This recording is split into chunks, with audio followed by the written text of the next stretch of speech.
Hola, soy Juanjo Fresneda Pons, soy de segundo B y voy a hablar sobre narrativa valenciana. Ernest. La primera vegada va ser al pati de l'escola.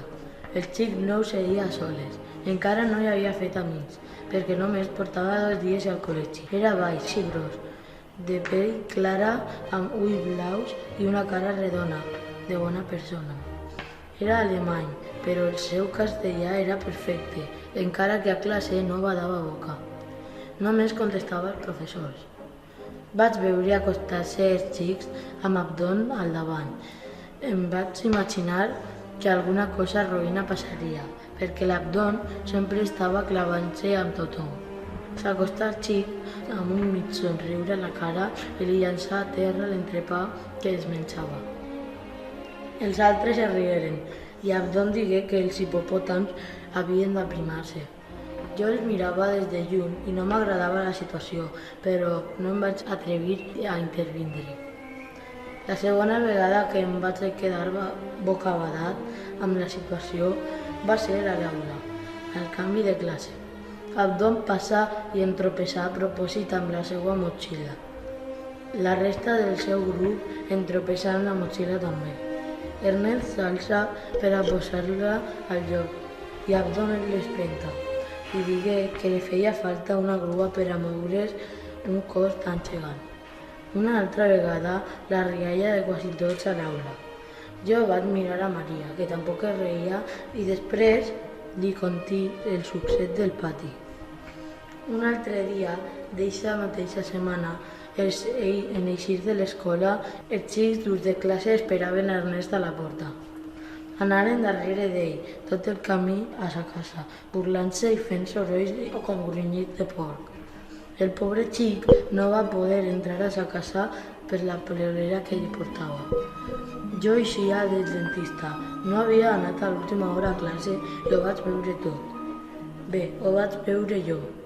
I ma mare, que començà una tirallonga de lliçons sobre què roïns són aquests xics, la importància de respectar els altres, que tots tenim algun problema físic o alguna peculiaritat, el valor de totes les persones que no hem de tolerar el maltractament. Això em va fer pensar que jo havia de fer alguna cosa, i pensar i fer. Aquella mateixa nit vaig cridar a la Maria i li expliqué el que hi havia vist. La meva idea era posar-nos de part d'Ernest. El pròxim dia que algú es clavarà en ell i no haguérem d'esperar molt. Perquè l'endemà, en classe d'història, Abdon començà a llançar-li boletes de paper amb un plàstic del bolígraf. Ernest es queixà fer i Eduard li recriminà que estigués callat. Vaig alçar la mà, un poc temorós, sense pensar-ho 2 vegades. Li vaig dir que havia sigut Abdon, que li havia fet mal a Ernest amb boletes de paper. Eduard castigà l'Abdon sense pati. Tota la classe em mirava i jo no sabia on amagar-me. Maria, amb un gran somriure, em va picar l'ullet. Quina vergonya! Però això no va ser el final. Abdon estava enjutjat com una mona per càstig i en eixir de l'escola esperava a Ernest amb ganes de gresca. Vaig avisar a Maria. Ens presentàrem a Ernest i li diguérem que l'acompanyaríem a casa.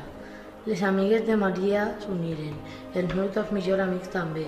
El germà més gran de Vicent i els seus amics vingueren amb nosaltres. No sé si per curiositat o per ajudar. La qüestió és que quan passàrem per costat de la colla d'Abdon, n'érem de més de 10. Amb els majors, ningú ens digueren res. L'endemà també acompanyarem al meu nou amic.